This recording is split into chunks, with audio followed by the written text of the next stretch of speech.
আচ্ছা, চাপ বিষয়ে কি তোমাদের সবার কনসেপ্ট ক্লিয়ার হয়েছে? যদি হয়েই থাকে তাহলে চলো আমরা এগিয়ে যাই। আমাদের চাপের পাশাপাশি ঘনত্বের কনসেপ্টটাও খুব ভালো করে জানা দরকার। ঘনত্বের জন্য আমাদের যে সকল বিষয় জানা দরকার সেগুলো আমরা আগের থেকেই জানি। ঘনত্বের জন্য আমার জানা দরকার ভর, যেটা আমরা খুব ভালো করে পড়াশোনা করে এসেছি, এবং আয়তন, যেটাও আমরা খুবই আগের ক্লাসের থেকেই খুবই ভালো করে জানি। সো যেহেতু আমি ভর এবং আয়তন সম্পর্কে খুবই ভালো করে জানি, তাহলে আমার কাজ হবে এবার ঘনত্বটা কি সেটা চটপট করে বুঝে ফেলা। সো চলো আমরা দেখি ঘনত্ব কি। তাহলে ঘনত্ব বা ডেনসিটি হচ্ছে একক আয়তনে কোনো বস্তুর ভর। এটাকে প্রকাশ করা হয় রো দিয়ে, এটা পি না, এটা গ্রিক অক্ষর রো, এবং এটা সমান সমান হচ্ছে একক আয়তনে ভর। অর্থাৎ একক আয়তন যদি ভি হয় এবং ভর যদি এম হয়, তাহলে ঘনত্ব রো সমান সমান এম বাই ভি। ঠিক আছে, যেখানে এম হচ্ছে ভর এবং ভি হচ্ছে আয়তন। তাহলে একটা নির্দিষ্ট আয়তনে ভরটাই হচ্ছে কি ঘনত্ব, এবং নির্দিষ্ট পদার্থের জন্য ঘনত্ব নির্দিষ্ট। যদি এটা একটা মৌলিক পদার্থ হয়, যেমন পারদ বা অন্যান্য যে কোনো মৌলিক পদার্থ যেমন সোনা বা সোডিয়াম, এগুলোর জন্য যেমন ঘনত্ব ফিক্সড, সেরকম যদি নির্দিষ্ট তাপমাত্রায় কোনো যৌগিক পদার্থ হয় যেমন পানি, সেটার জন্য ঘনত্ব ফিক্সড। ঠিক আছে, তো ঘনত্বর ব্যাপারটা আমাকে বোঝার জন্য দুইটা বিষয়, ভর এবং আয়তন, এই দুইটা বিষয় আমার আগের থেকে ক্লিয়ার। তাই ঘনত্ব বোঝার জন্য আমার আলাদা করে কোনো কিছুই জানা দরকার হচ্ছে না, এবং আমি খুব সহজেই বুঝে গেলাম ঘনত্ব কি। যদি কোনো বস্তুর ভর 1000 গ্রাম বা 1 কেজি হয় এবং এটার আয়তন 1000 মিলিলিটার হয়, তাহলে সেটার ঘনত্ব কত? এখন এইটাকে আমি 1000 মিলিলিটার বা 1 লিটার বলতে পারি।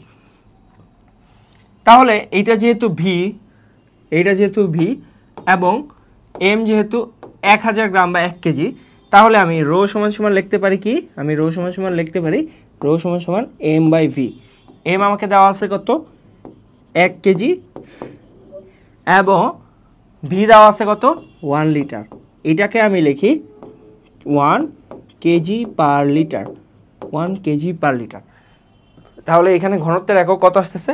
KG per litre. এখন তোমাদের কাছে আমার কোশ্চেন, লিটার কি এসআই একক?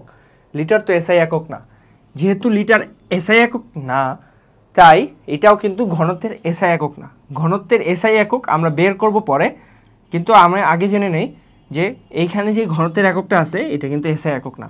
এখানে আমি জাস্ট যে সকল একক দেওয়া আছে এগুলোই একক আকারে লিখে দিয়েছি ঘনত্বের। ঠিক আছে, সো ঘনত্বের ভিন্ন ভিন্ন অনেক একক রয়েছে, আমরা পরবর্তীতে দেখব ঘনত্বের এসআই একক কি। চলো আমরা এবার দেখি বইয়ে কি লেখা আছে।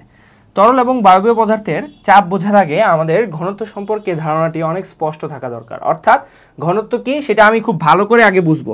এখানে দেখো রো লেখা হয়েছে। ঘনত্ব হচ্ছে একক আয়তনে ভরের পরিমাণ। এই যেই কথাটা আমি বললাম যে একটা নির্দিষ্ট আয়তনে ভরটাই হচ্ছে কি ঘনত্ব। কোনো বস্তু ভর যদি এম এবং আয়তন ভি হয়, তাহলে ঘনত্ব রো সমান সমান কি এম বাই ভি। এখন এখানে কিছু বিষয় বোঝার আছে।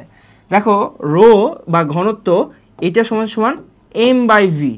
এখন যদি আমার ভি কনস্ট্যান্ট থাকে, অর্থাৎ দুইটা বস্তুর যদি আয়তন সেম হয়, তাহলে কিন্তু রো সমানুপাতিক কি? রো সমানুপাতিক এম। অর্থাৎ ঘনত্ব বাড়বে যদি বস্তুর ভর বেশি হয়। দুইটা বস্তুর আয়তন যদি সেম হয়, তাহলে যার ভর বেশি তার ঘনত্ব কি হবে? বেশি হবে। আবার যদি দুইটা বস্তুর এম কনস্ট্যান্ট হয় বা ভর কনস্ট্যান্ট হয়, তাহলে কিন্তু ঘনত্ব তারই বেশি হবে যার আয়তন কম। কারণ কি? তখন সম্পর্কটা কি? তখন রো সমানুপাতিক হলো 1/v। এই বিষয়টা খুব ভালো করে মাথায় রাখতে হবে যে যদি দুইটা বস্তুর আয়তন কনস্ট্যান্ট হয়, মানে আয়তন একই হয়, দুইটা বস্তুর আয়তন যদি একই হয়, তাহলে যার ভর বেশি তার ঘনত্ব বেশি।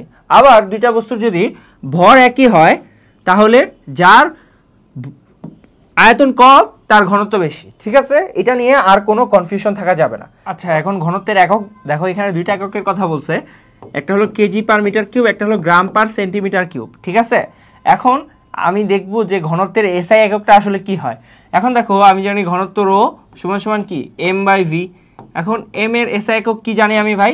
এম এর এসআই একক হচ্ছে ভাইয়া কেজি, আর ভি এর এসআই একক কি? ভি এর এসআই একক হচ্ছে মিটার কিউব। তাহলে ঘনত্বের একক কি আসতেছে? KG per metre cube. তাহলে এইটা হচ্ছে ঘনত্বের এসআই একক, ঠিক আছে? এটা হলো এসআই একক। আর গ্রাম পার সেন্টিমিটার কিউব এইটাও একটা একক, কিন্তু এটা এসআই একক না। আচ্ছা, এখন ঘনত্বের মাত্রাটা, ঘনত্বের মাত্রা কি হবে ভাই? ঘনত্বের মাত্রা রো এর মাত্রা হবে, আমি দেখি, কেজির মাত্রা। তাহলে কেজির মাত্রা কি? কেজির মাত্রা হলো এম, আর মিটার কিউবের মাত্রা কি? এটা হলো এল কিউব। তাহলে এল ইনভার্স 3, যেহেতু নিচে আছে তাই মাইনাস হলো, ঠিক আছে? এটা নিয়ে আর কোনো কনফিউশন থাকা যাবে না। তাহলে আমি ঘনত্বের মাত্রাটাও কিন্তু শিখে ফেললাম। ওকে, এইবার দেখো একটা টেবিল দেওয়া হয়েছে এবং এখানে বিভিন্ন পদার্থের ঘনত্ব দেওয়া হয়েছে। বাতাসের ঘনত্ব দেখো সবচেয়ে কম, যেটা কি না 0. এগুলো কিন্তু সব গ্রাম পার সেন্টিমিটার কিউব, গ্রাম পার সিসি এককে আছে, ঠিক আছে? গ্রাম পার সেন্টিমিটার কিউব এককে আছে। তাহলে এগুলা মধ্যে সবচেয়ে কম ঘনত্ব এইখানে বাতাসেরই। এরপরে দেওয়া আছে কর্ক। আমরা যেই শলা দিয়ে খেলি বা ব্যাডমিন্টন খেলার সময় আমাদের কর্ক যেটাকে বলি আমরা, বা ফেদার, সেটার উপরে যেই হালকা একটা নরম তুলতুলা অংশ থাকে, যেটা কি না চাপ দিলে অনেক ছোট হয়ে আবার বড় হয়ে যায়, সেটার কথা বলেছে। এইটা কত? এটা হলো 0.25, ঠিক আছে? এরপরে কাঠের দেওয়া আছে, মানব দেহের দেওয়া আছে, পানির দেওয়া আছে, কাচের দেওয়া আছে, লোহার দেওয়া আছে, পারদের দেওয়া আছে, সোনার দেওয়া আছে। এখন এই ঘনত্বগুলো খেয়াল করো, এগুলা কিন্তু গ্রাম পার সেন্টিমিটার কিউবে দেওয়া আছে। এখন গ্রাম পার সেন্টিমিটার কিউবে দিল কেন, এবং এসআই একক থাকা সত্ত্বেও কেজি পার মিটার কিউব কেন ইউজ করা হইল না? এটা তোমাদের অনেকেরই কোশ্চেন থাকতে পারে। এটার আসলে খুব ভালো একটা অ্যান্সার আছে। সেটা হলো, এগুলা কিন্তু অ্যাকচুয়ালি পানির তুলনায় কত গুণ ঘনত্ব বেশি বা কম সেটাও প্রকাশ করে। তোমরা খেয়াল করে দেখবা, এখানে কিন্তু পানির ঘনত্বটা 1 আসছে। এটার কারণ হলো পানির ঘনত্ব হলো 1 গ্রাম পার সেন্টিমিটার কিউব, ঠিক আছে? বা 1 গ্রাম পার সিসি, গ্রাম পার সিসি, ঠিক আছে? এখন যেহেতু পানিরটা 1, তার মানে 0.995, মানে পানি চেয়ে মানবদেহ 0.995 গুণ ঘন বা ঘনত্ব তার এত গুণ বেশি। লোহার ঘনত্ব 7.8, মানে পানির চেয়ে লোহা 7.8 গুণ ভারী বা ঘনত্ব বেশি তার, ঠিক আছে? আবার সোনার 19.3 গুণ। তার মানে একই আয়তনে পানির যদি ওজন হয়, ওজন না ভর হয় 1 কেজি, তখন সে একই আয়তনে সোনার আয়তন হবে কত? 19.3 কেজি, ঠিক আছে? এটা নিয়ে আর কোনো কনফিউশন থাকা চলবে না। ওকে, চল এখন আমাদের এখানে দেখো কি বলা হয়েছে, তোমাদের পরিচিত কয়েকটি পদার্থের ঘনত্ব দেওয়া হলো। এখানে একটা বিষয় মনে রাখা ভালো, তাপমাত্রা বাড়লে কিংবা কমলে পদার্থের আয়তন বাড়ে কিংবা কমতে পারে। এখন একটা নির্দিষ্ট তাপমাত্রায় পদার্থের আয়তন নির্দিষ্ট, এটা আমরা সবাই জানি। যখন আমরা তাপমাত্রা বাড়াই তখন থার্মোডাইনামিক্সের সূত্র অনুযায়ী কি হয়, পদার্থগুলো তাপ শক্তি কণাগুলোকে গতিশক্তিতে রূপান্তর করে। অ্যাজ এ রেজাল্ট কণাগুলোর মধ্যবর্তী যে আন্তঃআণবিক শক্তি সেটা আস্তে আস্তে ভাঙতে থাকে বা সেই শক্তিগুলো কমতে থাকে এবং পদার্থগুলোর আয়তন বাড়তে থাকে। তো এখানে সেই কথাটাই বলা হয়েছে, যেহেতু ভরের কোনো পরিবর্তন হয় না, তাই পদার্থের ঘনত্ব তাপমাত্রার সাথে সাথে পরিবর্তিত হতে পারে, ঠিক আছে? সেই জন্য পদার্থের ঘনত্বের কথা বলতে হলে সেটি একটা নির্দিষ্ট তাপমাত্রায় যে নির্দিষ্ট তাপমাত্রায় সেটার ঘনত্ব মাপা হয়েছে সেটাও বলে দিতে হয়, ঠিক আছে? আমরা যে পানির ঘনত্ব জানি 1 গ্রাম পার সেন্টিমিটার কিউব, এইটা কিন্তু 4 ডিগ্রি সেলসিয়াস তাপমাত্রায়, ঠিক আছে? এইটা কিন্তু তাপমাত্রা চেঞ্জ করলে ঘনত্ব চেঞ্জ হয়ে যায় পানির আইডিয়াল টেম্পারেচার 4 ডিগ্রি সেলসিয়াস যদি আমি ঘনত্ব মাপতে চাই, ঠিক আছে? ওকে, এখন একটা প্রশ্ন দেওয়া আছে, উদাহরণ আমরা দেখে নেই, চলো। 1 কেজি পানিতে 0.25 গ্রাম লবণ গুলে নেওয়ার পর তার আয়তন হলো 1200 সিসি। এই পানির ঘনত্ব কত? এখন ধরে নেই আমরা এটা 4 ডিগ্রি সেলসিয়াস তাপমাত্রায় করা হয়েছে, ধরে নিলাম, ঠিক আছে? এখন যদি 4 ডিগ্রি সেলসিয়াস তাপমাত্রাতেই করা হয় তাহলে দেখো 1 কেজি পানির ঘনত্ব আমি জানি, পানির ঘনত্ব হলো 1 কেজি পার লিটার, বা এটাকে এভাবে কনভার্ট করা যায় 1 গ্রাম পার সেন্টিমিটার কিউব। ঠিক আছে, এখন 1 কেজি পানির, তাহলে 1 কেজি মানে কি 1000। তাইলে দেখো আমি জানি রো সমান সমান কি, রো সমান সমান হলো m/v। এখন দেখো রো আমি জানি, আমাকে বের করতে হবে কত, আমাকে বের করতে হবে ভি। ঠিক আছে, ভিটা বের করতে হবে। এখন ভিটা বের করার পরে আমাকে বের করতে হবে যে এইটার ঘনত্ব কত হয়েছে, নতুন যে একটা দ্রবণ। তাহলে দেখো দ্রবণের পূর্বে আমি ব্যাপারটা খেয়াল করি, এইখানে দুইটা জিনিস দেওয়া আছে, একটা হলো পানি, একটা হলো লবণ। তাহলে প্রথমে পানির ওজন ছিল 1 কেজি, ঠিক আছে, এরপরে লবণের ওজন ছিল, লবণের ওজন এটা হলো 0.25 কেজি। তাহলে দুইটা মিলে আমার আসলে এত কিছু লাগবেই না, আমার এখানে তো কিছু লাগবেই না। আচ্ছা, এটা আমি লিখে রাখি এখানে, আমি আসলে এখানে এই দুইটা যদি আমি যোগ করি তাহলে টোটাল যে ভরটা হবে সেটা কত, m সমান সমান mw প্লাস m সল্ট, মানে লবণ আর পানির ভর। তাহলে এটা যদি যোগ করি তাহলে আসবে 1 প্লাস 0.25 কেজি, যেটা কিনা আসতেছে 1.25 কেজি। ঠিক আছে, এখন আমার ঘনত্ব বের করার জন্য খুবই সহজ, ঘনত্ব রো সমান সমান m/v। আমাকে দেখো m ও দেওয়া আছে, m আমি বের করে ফেললাম, v দেওয়া আছে, v হলো 1200 কি সিসি, 1200 সিসি। এখন 1200 সিসি যেহেতু দেওয়া আছে, আমাকে এটা মেবি গ্রাম পার সিসি এককে বের করতে বলছে, বুঝছো? তো আমার কাজ হবে এটাকে আমি গ্রামে কনভার্ট করে ফেলি, এটাকে গ্রামে কনভার্ট করলে হবে 1250 গ্রাম। ঠিক আছে, এটা নিয়ে আর কোনো কনফিউশন থাকা যাবে না। 1250 গ্রাম কীভাবে করলাম, কিলোগ্রামকে 1000 দিয়ে গুণ করলে গ্রাম এসে যায়। ঠিক আছে, তাইলে আমি এখানে ভরটা লিখবো 1250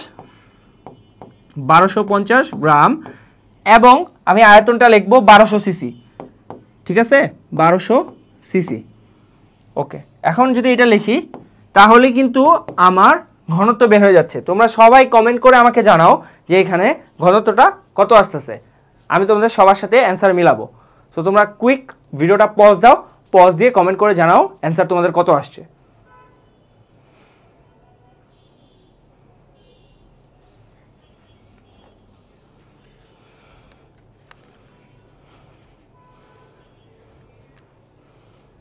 ওকে, তাহলে চলো আমরা দেখি এবার অ্যান্সার আমাদের কত আসছে।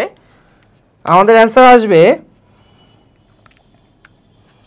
দেখো আমাদের অ্যান্সার আসবে 1.04167 গ্রাম পার সিসি। ঠিক আছে, এটাই কিন্তু আমার ঘনত্ব আসার কথা, অর্থাৎ আমি লবণটা গোলানোর পরে পানির ঘনত্ব দেখো চেঞ্জ হয়ে গেছে, মানে ওইটা তো আর শুধু পানি নেই, লবণও আছে, তার মানে দ্রবণটার ঘনত্ব দেখো চেঞ্জ হয়ে গেছে। তো চলো আমরা এখন দেখি উত্তর মিলাই নেই। এবং দেখো আমাদের উত্তর কিন্তু মিলে গেছে, এটা সায়েন্টিফিক ফর্মে নিছে। আমাদের এটাকেও যদি আমরা সায়েন্টিফিক ফর্মে নেই তাহলে কিন্তু আসবে 1.04 ইন্টু 10⁻, আচ্ছা এসআই এককে নিছে, অ্যাকচুয়ালি এসআই এককে নিলে কী করতে হবে, 10⁻6 দিয়ে গুণ দিতে হবে। দেখো এখানেও 10⁻6 দিয়ে গুণ দিছে, এই যে সিসিটিকে 10⁻6 দিয়ে গুণ করলে কি আসছে, মিটার কিউবে আসছে, পরে এটা কেজি পার মিটার কিউবে লিখছে। সো আমরাও এটা কেজি পার মিটার কিউবে লিখতে পারবো। কিভাবে, এই যে গ্রাম পার সেন্টিমিটার কিউব, এটাকে যদি আমি 10⁻³ দিয়ে গুণ দিয়ে দেই তাহলে কিন্তু 10⁻³ দিয়ে গুণ দিয়ে দেই তাহলে কিন্তু চলে আসতেছে। তাহলে এখানে দেখো গ্রামকে আমি প্রথমে কেজি দিয়ে কনভার্ট করব, গ্রামকে কেজিতে কনভার্ট করলে আসতেছে 1.25 কেজি। ঠিক আছে, এখানে কেজি দিয়ে কনভার্ট করলাম গ্রামে, আমি আগেই করছিলাম। আর সেন্টিমিটার কিউবকে যদি মিটার কিউবে কনভার্ট করতে হয় তাহলে কাজ হলো 10⁻6 দিয়ে গুণ দেওয়া, তাইলে 1200 ইন্টু 10⁻6। তাহলে আমি এইটা চলো করে ফেলি, তাহলে আসে 1.25 ডিভাইডেড বাই 1200 ইন্টু 10⁻6। তাহলে দেখো কত আসে, তাইলে আসতেছে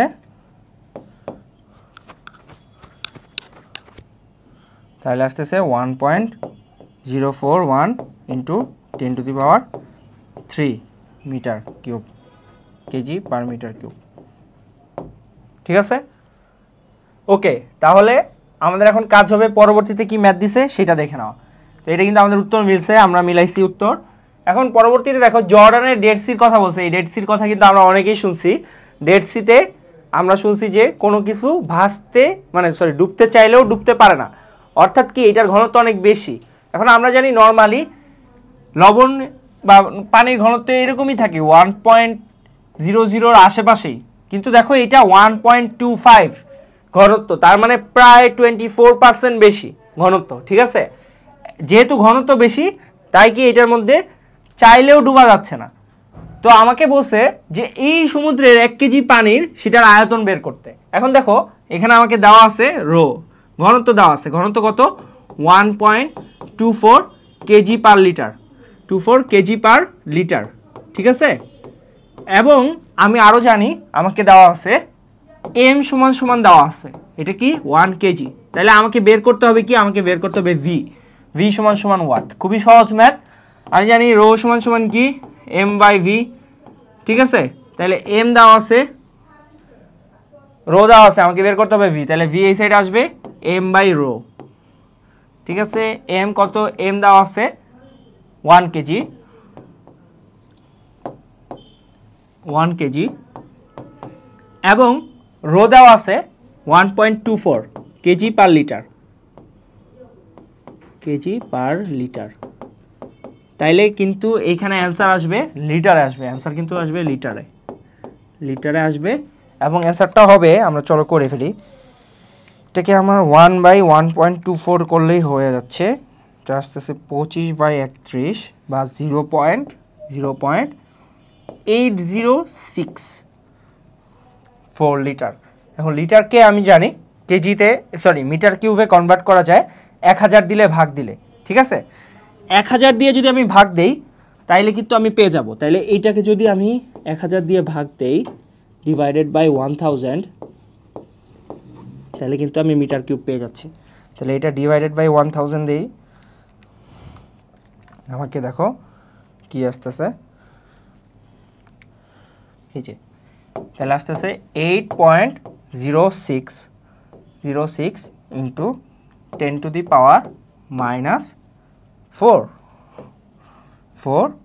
মিটার কিউব। ঠিক আছে, এটা কিন্তু অ্যান্সার হবে। ওকে, তাহলে আমরা চলো মিলাই নেই।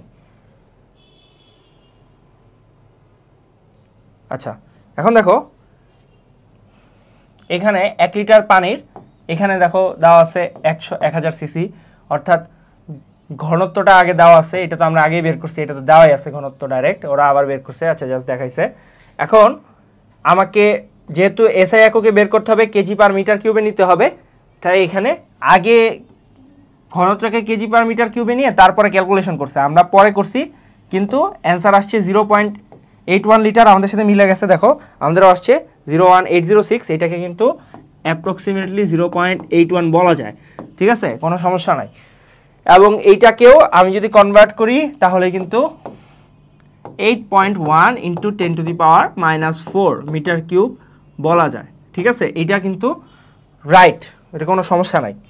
সো এইখানে দেখো 0.81 আসছে, ইন্টু 10⁻³ দিছে, 3কে আমি যদি 10⁻⁴ আকারে লিখি এবং এই পাশে একটা নাম্বার রাখি যেটা কিনা আইডিয়াল, এটাকে কিন্তু এভাবে এক পাশে একটা নাম্বার রেখে তারপরে দশমিক দেওয়াটাই আইডিয়াল হবে। তাহলে -3 মিটার কিউব। ওকে, এটা নিয়ে আর কোনো কনফিউশন থাকা যাবে না।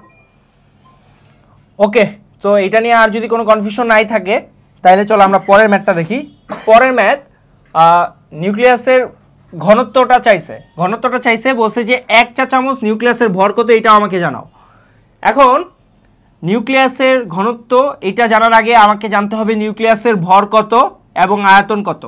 সেটা যদি জানতে পারি, এর পাশাপাশি পরের অংশটুকু করতে গেলে আমার 1 চা চামচের আয়তনটা জানতে হবে। ঠিক আছে, 1 চা চামচের আয়তন মোটামুটি 1 সিসি। এটা নিয়ে আর কোনো মানে মোটামুটি তো আমরা এটা নিয়ে ক্যালকুলেশন করব, আর কোনো কোশ্চেন করব না। আর ভর, নিউক্লিয়াসের ভরটা আমরা মনে হয় শিখছিলাম। নিউক্লিয়াসের ভরটা কত তোমরা আমাকে সবাই কমেন্ট করে জানাও। ঠিক আছে, আমার যতদূর মনে আছে নিউক্লিয়াসের ভর হলো 1.67 ইন্টু 10⁻⁻27, এত হলো কেজি। ঠিক আছে, এসআই এককে। ঠিক আছে, আর যদি আয়তনের কথা চিন্তা করো, নিউক্লিয়াসের সঠিক আয়তনটা আমি জানি না, কিন্তু নিউক্লিয়াসকে যদি একটা গোলক চিন্তা করি, এটার ব্যাসার্ধটা মনে হয় 1.25 ফেমটোমিটার। ঠিক আছে, এবং এটাকে যদি লিখি তাহলে 1.25 ফেমটোমিটার মানে হলো 10⁻−15 এইটা মিটার। এখন তোমরা আমাকে বলো এইখান থেকে কি বের করা সম্ভব, যেহেতু আমি ব্যাসার্ধ জানি। এখন নিউক্লিয়াসকে গোলক চিন্তা করলে এটার ব্যাসার্ধ থেকে আয়তন বের করার সূত্র হচ্ছে 4/3 পাই আর কিউব, তাই না? এখন তাই যদি হয় তাহলে ভি সমান সমান কি হবে? 4/3 পাই আর কিউব। এখন 4/3 পাই আর কিউব এটা আমি লিখি 4/3 ইন্টু পাইয়ের মান আমি জানি, এটা বসাই দিব। আর এর জায়গায় আমি 1.25 ইন্টু 10⁻⁻15 এই মানটা বসায়, মিটার বসায় কি কিউব করে দিতে হবে। ঠিক আছে, এবং এটা আমি ক্যালকুলেশন করি, চলো ক্যালকুলেশন করি। তাইলে 1.25 চলো 4/3 ইন্টু পাই হলো 3.1416 ইন্টু আমাকে ব্র্যাকেট দিতে হবে 1.25 টু 10⁻⁻15 দিলাম ইন্টু, এবং এটাকে করতে হবে আবার কিউব। সো এটাকে যদি কিউব করি তাহলে কিন্তু হয়ে যাচ্ছে। তাহলে এটার অ্যান্সার আসতেছে হলো 4/3 ইন্টু 3.1416 ইন্টু 1.25, এই নতুন ক্যালকুলেটরটা এত ঝামেলা। 10⁻⁻15।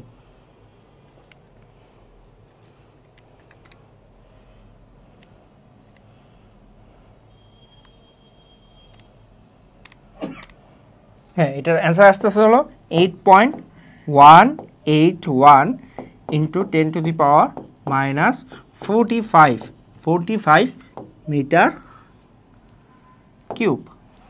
ঠিক আছে, এটা আসতেছে এটার কি, এটার আয়তন। এবার আমি রো বের করতে পারবো না। রো সমান সমান কি আমি জানি না, m/v।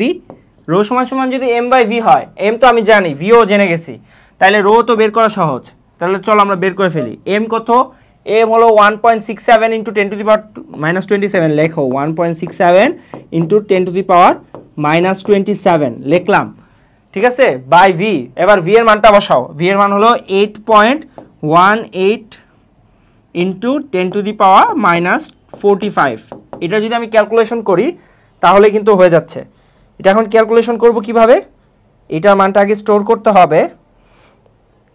So 1.67 into 10⁻⁻27 divided by 8.18 into 10⁻⁻45।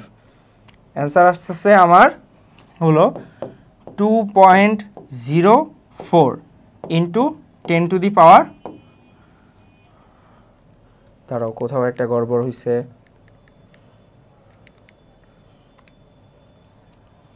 আচ্ছা গড়বড়টা পাইছি,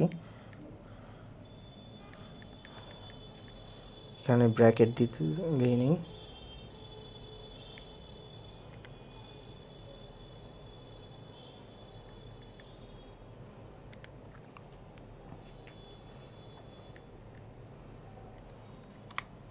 হ্যাঁ, 2.04 ইন্টু 10⁻17।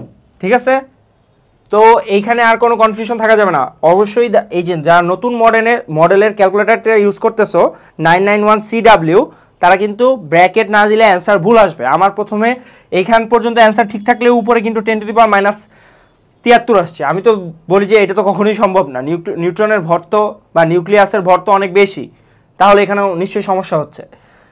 যেহেতু আমি বুঝতে পারি তাই আমি বুঝতেছি ভুল, তুমি কিন্তু পরীক্ষার হলে গিয়ে বুঝতে পারবে না যে এটা ভুল নাকি ভুল না। সো এই ক্যালকুলেটরটা ইউজ করার ক্ষেত্রে সাবধান, ভালো করে ব্র্যাকেট ইউজ করো, নাইলে কিন্তু পরে সমস্যা হয়ে যাবে, ঠিক আছে। সো এখন আমরা দেখব যে আমাদের অ্যান্সার আসলে মিলছে কিনা। আর এটার আগে আমাদের আরও একটা ছোট্ট কাজ আছে, সেটা হলো আমাদের 1 চা চামচ নিউক্লিয়াসের ভর সেটা বের করতে হবে। এখন 1 চা চামচ নিউক্লিয়াসের আমি দেখো এই ক্ষেত্রে আমি জানি ভি সমান সমান হলো 1 সিসি, ঠিক আছে, 1 সিসি। এইটাকে যদি আমি মিটার কিউবে কনভার্ট করি তাহলে কি করতে হবে, 10⁻⁻6 দিয়ে গুণ দিতে হবে। 10⁻⁻6 দিয়ে যদি গুণ দেই তাহলে কি পাই যাইতেছি মিটার কিউব, ঠিক আছে, 10⁻⁻6 মিটার কিউব। ওকে, এখন আমি যদি এম জানি, এম আমাকে দিয়ে দিছে, দেখো না, এম আমাকে বের করতে হবে, তাহলে এম আমি জানি না, রো আমি জানি। রো আমি কত জানছি, রো সমান সমান আসছে 2.04 ইন্টু 10⁻17। তাহলে এম আমি বের করতে পারবো না, রো সমান সমান এম বাই ভি, তাহলে এম সমান সমান হবে কি রো ইন্টু ভি। এখন রো কত, রো আর এইটা গুণ দিয়ে দিলেই হবে, তাহলে 2.04 ইন্টু 10⁻17। এইটার সাথে যদি আমি 10⁻6 গুণ দিয়ে দেই, 10⁻6 যদি আমি গুণ দিয়ে দেই তাহলে কিন্তু আমি ভরটা পেয়ে যাচ্ছি। এটা কিসে এককে পাবো, কিলোগ্রাম এককে পাবো। এখন দেখো যদি আমি এটা কিলোগ্রাম এককে নেই তাহলে আমি কি দিয়ে গুণ দিতে হবে, আমার পুরো অ্যান্সারটাকে 10⁻⁻6 দিয়ে গুণ দিতে হবে। 10⁻⁻6 দিলে এটা আসছে 2.04 ইন্টু 10⁻11 কেজি। এখন আমাদের উত্তরগুলো আমরা মিলাই নিব। তাহলে দেখুন 1 সেন্টিমিটার কিউব মানে 1 চা চামচের মধ্যে যতটুকু নিউট্রন ধরবে তার ওজন কিনা 10⁻11 কেজি, মানে 2 এর পরে 10টা না 11টা শূন্য যদি আমি দেই তাহলে যেটা আসবে সেটা, মানে কত হিউজ একটা নাম্বার, বুঝতেছো তোমরা। তো আমরা এখন চলো দেখি এটা কি অবস্থা। আমাদের অ্যান্সার দেখো এইখানে কিন্তু মিলছে, এই যে 2.04 ইন্টু 10⁻17, এইখানে কিন্তু এটা যদি আমি এইভাবে লিখি কোনো সমস্যা নেই, 2.04 ইন্টু 10⁻17 এইভাবেই লিখবো আমরা, এইভাবেই লেখাটা উত্তম, ঠিক আছে। এটা বৈজ্ঞানিক উপায় এইভাবে লেখে, প্রথমে একটা ডিজিট রাখতে হয় শূন্য বাদে, তারপরে লিখতে হয়, ঠিক আছে। এবং ভরটাও দেখো 2 ইন্টু 10⁻11 কেজি আমাদের সাথে মিলে গেছে, দেখো আমাদের 2 ইন্টু 10⁻11 আসছে এবং এই ক্ষেত্রে আসছিল 2 ইন্টু 10⁻17, ঠিক আছে, কোনো সমস্যা হয়নি, তাহলে মিলে গেছে আমাদের। এলে এটা কি বলছে, এটা নাকি পুরা সব মিলিত মানুষের ভর, অর্থাৎ আমরা এই হিউম্যান বিইং যত আছি পৃথিবীতে এদের সবাইকে যদি কোনোভাবে চাপ দিয়ে একটা চামচের মধ্যে আনা যাইতো, অর্থাৎ চাপ দিয়ে কেন বললাম, কারণ নিউক্লিয়াসের চারদিকে আসলে অনেক ইলেকট্রন ঘুরতে থাকে যারা কিনা নিউক্লিয়াসের তুলনায় লক্ষ লক্ষ গুণ বড় কক্ষপথ নিয়ে ঘুরতে থাকে। তো এদের কক্ষপথগুলোকে যদি ছোট করে একবারে নিউক্লিয়াসের সাথে আনা যাইতো, অথবা সব মানুষকে যদি চেপে কোনোভাবে নিউক্লিয়াসের মধ্যে খালি এনে ফেলা যাইতো, তাইলে তাদের ভরটা হইতো সব মানুষের ভরের সমানই, কিন্তু আয়তনটা হইতো কতটুকু, মাত্র 1 চা চামচ আয়তনের সমান। 1 চা চামচ আয়তন যে কতটা ছোট পুরা সব মানুষের তুলনায়, এটা তোমরা এখন চিন্তা করে দেখো। তার মানে নিউক্লিয়াসের ভিতরে ঘনত্বটা কতটা বেশি। সো আমরা পরে দেখি আমাদের জন্য কি বলছে। আবার অন্যভাবে অন্যভাবেও এটা দেখতে পারি। একটা পরমাণুতে নিউক্লিয়াসে নিউট্রন প্রোটন থাকে, বাইরে থাকে ইলেকট্রন। ইলেকট্রনের ভর নিউট্রন প্রোটনের ভর থেকে প্রায় 1800 গুণ কম। কি বলছে, এটা প্রায় 1800 গুণ কম, মানে বুঝতেছো, মানে একটা নিউট্রন এটাকে 1800 ভাগ করলে একটা ইলেকট্রন পাওয়া যাইতেছে।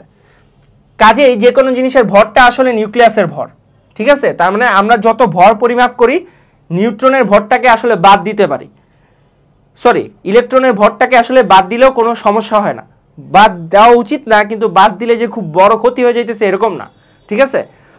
মানে টোটাল ভরটার আমরা যখন কোনো কিছুর ভর মাপি সেইটার মাত্র 1840 ভাগের 1 ভাগ হচ্ছে ইলেকট্রনের ভর, কতটা নগণ্য। এই জন্য আমরা এটাকে না ধরলেও সমস্যা নেই। তার মানে আসলে যতটুকু ভর মাপি ওইটুকু আসলে কি নিউক্লিয়াসের ভরটুকুই আমরা মাপতেছি। তাই বলতেছে যে ইলেকট্রনগুলোকে না ধরলে খুব একটা ক্ষতি হয় না, কিন্তু আমরা চারপাশে যেসব দেখি তার আকার কিন্তু নিউক্লিয়াসের আয়তন নয়। তাহলে কি বলতেছে, আমরা যেই ভরটুকু মাপি সেটা ঠিকই নিউক্লিয়াসের ভর, কিন্তু যে আয়তনটুকু মাপতেছি ওইটা কিন্তু আবার নিউক্লিয়াসের আয়তন না। কারণ আমরা জানি নিউক্লিয়াসের চারদিকে কি ঘুরে, ইলেকট্রন ঘুরে। ইলেকট্রন একটা বিশাল কক্ষপথ নিয়ে ঘুরে নিউক্লিয়াসের তুলনায়। তো যখন বিশাল কক্ষপথ নিয়ে ঘুরতেছে আর একটা পরমাণু যদি আরেকটা পরমাণুকে কোলাইড না করে, তাহলে কিন্তু একটা নিউক্লিয়াস আর একটা নিউক্লিয়াসের ডিস্টেন্স অনেক বেশি হয়। যখন একটা নিউক্লিয়াস থেকে আরেকটা নিউক্লিয়াসের ডিস্টেন্স অনেক বেশি হইতেছে, তখন আয়তনটা কিন্তু আমার নিউক্লিয়াসের আয়তন থাকতেছে না। ব্যাপারটা এইরকম, ধরো এটা একটা পরমাণু, এটা তার চারপাশে এটা নিউক্লিয়াস এবং এটা চারপাশে ইলেকট্রনের কক্ষপথ, এবং এইটার ঠিক পাশে পরমাণু, সেইটার চারপাশে এই যে নিউক্লিয়াস হইলে এটার চারপাশে এই দিক দিয়ে ইলেকট্রন ঘুরতেছে। তো এখন দেখো ব্যাপারটা, যদি এইখানে নিউক্লিয়াসটা থাকে, ভরটা কিন্তু বলা যায় এই দুইটা পরমাণুর বেশিরভাগ ভরই কিন্তু এইখানে আছে, ঠিক আছে? এইখান থেকে কিন্তু আর সরে যায় না, ভরটা এই জায়গায় আছে। অর্থাৎ এই দুইটা নিউক্লিয়াসের মধ্যে আছে। কিন্তু আয়তনটা দেখো, আয়তন যখন আমি হিসাব করতেছি তখন কিন্তু আমাকে এই পুরাটা হিসাব করতে হইতেছে। যখনই আমি এই পুরাটা হিসাব করতেছি তখন কিন্তু পরমাণুর ঘনত্ব কমে যাইতেছে। এই জায়গায় ঘনত্ব অনেক বেশি, কিন্তু যখন আমি পুরাটা নিয়ে হিসাব করতেছি তখন কিন্তু পরমাণুর ঘনত্ব কমে গেছে। সো সেটাই বলছে, যখন আয়তনটাকে হিসাব করি তখন কিন্তু আসলে নিউক্লিয়াসের আয়তন মাপি না, তখন এই যে ইলেকট্রন যেই কক্ষপথগুলোতে ঘুরতেছে এই কক্ষপথগুলো সহ আমাদের আয়তন মাপতে হয়। এর জন্য পরমাণুর ঘনত্ব আসলে এত বেশি হয় না নিউক্লিয়াসের তুলনায়। কাজেই আমরা অন্যভাবে বলতে পারি, পৃথিবীর সব মানুষকে একত্র করে যদি কোনোভাবে চাপ দিয়ে তাদের শরীরে যে কয়টি পরমাণু আছে সেগুলোকে ভেঙে সমস্ত নিউক্লিয়াস একত্র করে ফেলা হয়, তাহলে সেটা এক চা চামচে এঁটে যাবে। কত একটা ফ্যান্টাস্টিক নলেজ, তোমরা এটা চিন্তা করো। আচ্ছা, দৈনন্দিন জীবনে ঘনত্বের ব্যবহার, অর্থাৎ আমাদের দৈনন্দিন জীবনে আমরা কিভাবে ঘনত্বটা ব্যবহার করি, চলো আমরা সেইটা লক্ষ্য করি। এতক্ষণ আমরা ঘনত্ব নিয়ে পড়াশোনা করলাম, এবং এবার দেখবো যে দৈনন্দিন জীবনে আমরা কোন কোন কাজে আগের থেকেই ঘনত্ব ব্যবহার করে আসতেছি। আমাদের দৈনন্দিন জীবনে ঘনত্ব একটা গুরুত্বপূর্ণ ভূমিকা পালন করে, সেটা অনেক সময় আমরা আলাদা করে লক্ষ্য করি না। যেমন ধরা যাক, চুলোতে একটা পাত্রে আমরা যখন পানি গরম করতে দেই, কিছুক্ষণের মাঝেই পানি টকবক করে ফুটতে থাকে। অর্থাৎ যখন আমি তাপ দিতে থাকি পানির মধ্যে, পানি ধরো এটা একটা পাত্র, ঠিক আছে, এটার মধ্যে আমি তাপ দিতেছি। এখন তাপ দেওয়ার কারণে কি আছে, পানির নর্মাল অবস্থায় কি অবস্থা থাকে, পানি নর্মালি থাকে লিকুইড অবস্থায়। অ্যান্ড লিকুইড অবস্থায় আমরা জানি পদার্থের মধ্যে যে কণাগুলো আছে, অর্থাৎ এটা যদি একটা পানির অণু হয়, এটা একটা পানির অণু হয়, এদের মধ্যে আন্তঃআণবিক বন্ধনটা থাকে, সেটা মোটামুটি থাকে, খুব বেশিও না খুব কমও না। এবং মোটামুটি থাকার কারণে তাদের মধ্যবর্তী দূরত্বটাও খুব বেশিও না কমও না, এমন একটা ডিস্টেন্সে থাকে যেটা ভিতর দিয়ে হাত দিয়ে দিলে এই বন্ধনগুলো ভেঙে যায়, অথবা অন্য কোনো কিছু দিলে বন্ধনগুলো ভেঙে যায়, ঠিক আছে? এবং যখন আমি তাপ দেই, এই তাপটা আসলে একটা র এনার্জি, ঠিক আছে? এই এনার্জিগুলো কিসে কনভার্ট হয়, এই তাপগুলো যখন এই পরমাণুগুলো পায় তখন, বা অণুগুলো পায়, তখন এই অণুগুলো তাপগুলোকে গতিশক্তিতে কনভার্ট করে ফেলে। এবং যখন এটা গতিশক্তিতে কনভার্ট করতেছে তখন কি এটাকে গতিতে রূপান্তর করতে চাইতেছে, তখন সে চাইতেছে এই বন্ধনগুলো ভাঙে গতিতে রূপান্তর হইতে। এবং টকবক করে ফোটার মানে আসলে ভাইয়া এইটাই যে সে এতটা এনার্জি পেয়ে গেছে, সে এখন আর ওই লিকুইড ফর্মের মধ্যে থাকতে চাইতেছে না, সে চাইতেছে এই লিকুইড ফর্ম থেকে বের হয়ে গ্যাসীয় ফর্ম বা গ্যাসিয়াস ফর্মে চলে যেতে। এটাই বলছে, হ্যাঁ। তার কারণ পাত্রের নিচে যে অংশে পানি থাকে সেটা চুলার আগুনে উত্তপ্ত হয়ে প্রসারিত হয়, তখন তার ঘনত্ব কমে যায়, ঠিক আছে? যখন সে প্রসারিত হইতেছে তার আয়তন বাড়তেছে, তাপ পায়, এই যে এতটুকু ধরো আয়তন বেড়ে গেছে। এখন যেহেতু তার আয়তন বেড়ে গেছে, ওজন একই আছে, তার ঘনত্ব কম, এবং কম ঘনত্বের জিনিস সবসময় উপরে উঠে যায়, ঠিক আছে? এই জন্যই সে কি হয়, উপরে উঠে যায়, এবং উপরে যখন উঠে তখনই একটা টকবক শব্দ হয়, আশেপাশে শীতল পানি নিচে এসে জমা হয়, একটু পর উত্তপ্ত হয়, সেটা উপরে উঠে যায়, এভাবেই চলতে থাকে, কিছু করে পানিটা ফুটতে থাকে। এই পদ্ধতিতে পানি কিংবা গ্যাসকে গরম করার পদ্ধতির নাম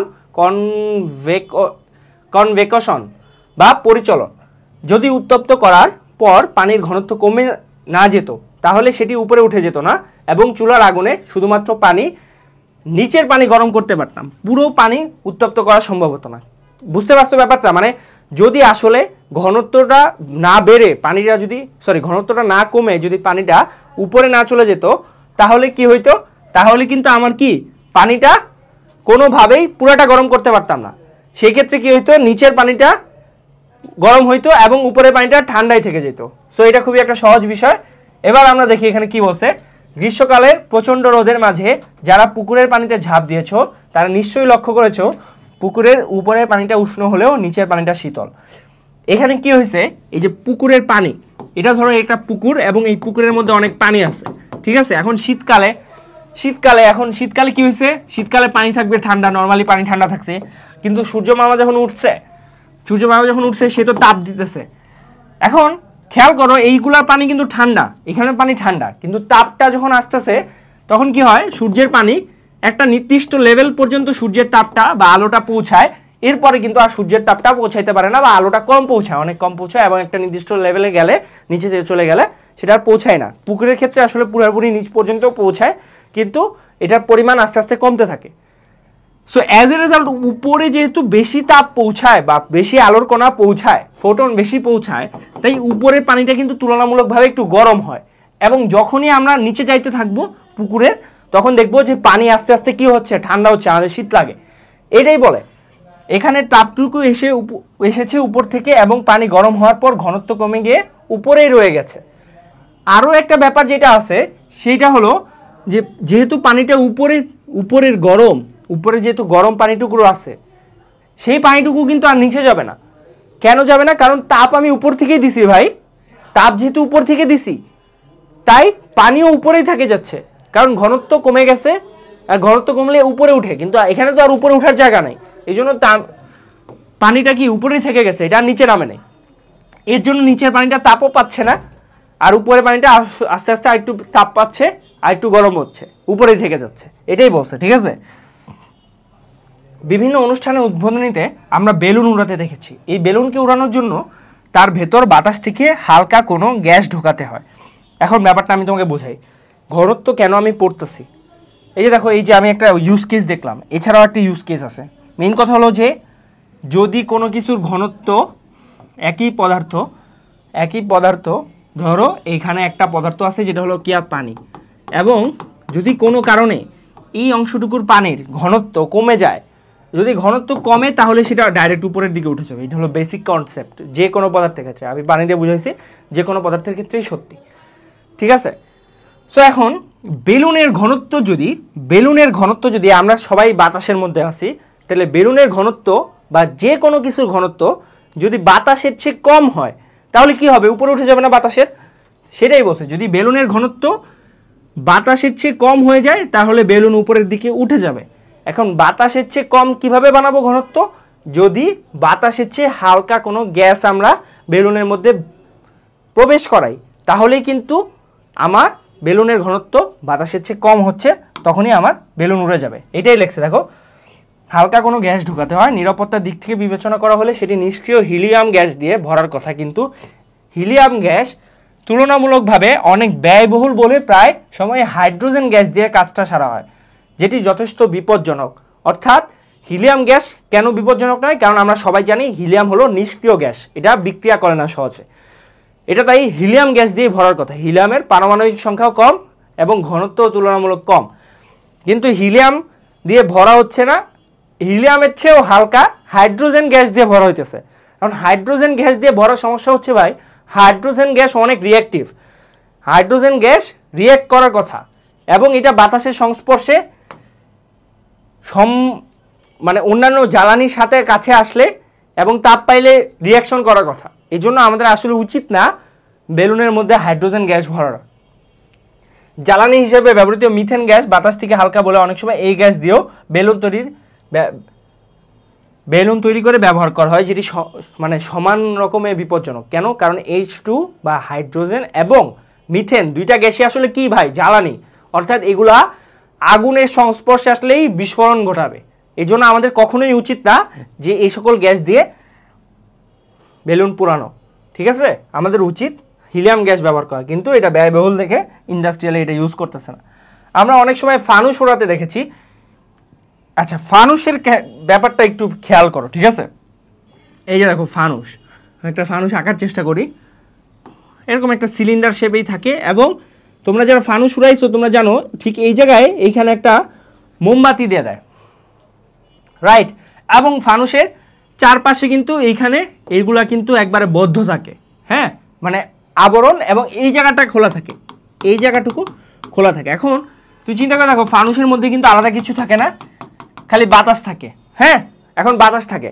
এখন এইখানে আসলে যখন আমি তাপ দিতেছি তখন কি হচ্ছে, এর উপরে যে বাতাসটুকু থাকতেছে সেইটার ঘনত্ব আস্তে আস্তে কমতেছে, তাপ দিলে ঘনত্ব কমে, ওকে, এবং ঘনত্ব কমতে কমতে এটা উপরে উঠতেছে, এবং একটা পর্যায়ে যায় যেখানে কিনা এটার ঘনত্ব এতটাই কমে যায় যেটা কিনা চারপাশের যে এইখানে যে বাতাস আছে, এই পুরা উপরের যতটুকু বাতাস থাকে এটার ঘনত্ব এই চারপাশের বাতাসের থেকেও কমে যায়। যখনই এই চারপাশের বাতাসের থেকে এটার ঘনত্ব কমে যাচ্ছে তখন এটা কি করে, আস্তে আস্তে উপরের দিকে ওঠা শুরু করে, ঠিক আছে? তো এইটাই বলছে এই জায়গায়। এবং যখন এখানে ঘনত্ব আসলে কমতে থাকে আলটিমেটলি কি হয় জানো, এখান থেকে বাতাস আস্তে আস্তে বেরো হইতে থাকে, সেটা পরের বিষয়, আগে এইটুকু আমরা কি ক্লিয়ার হই।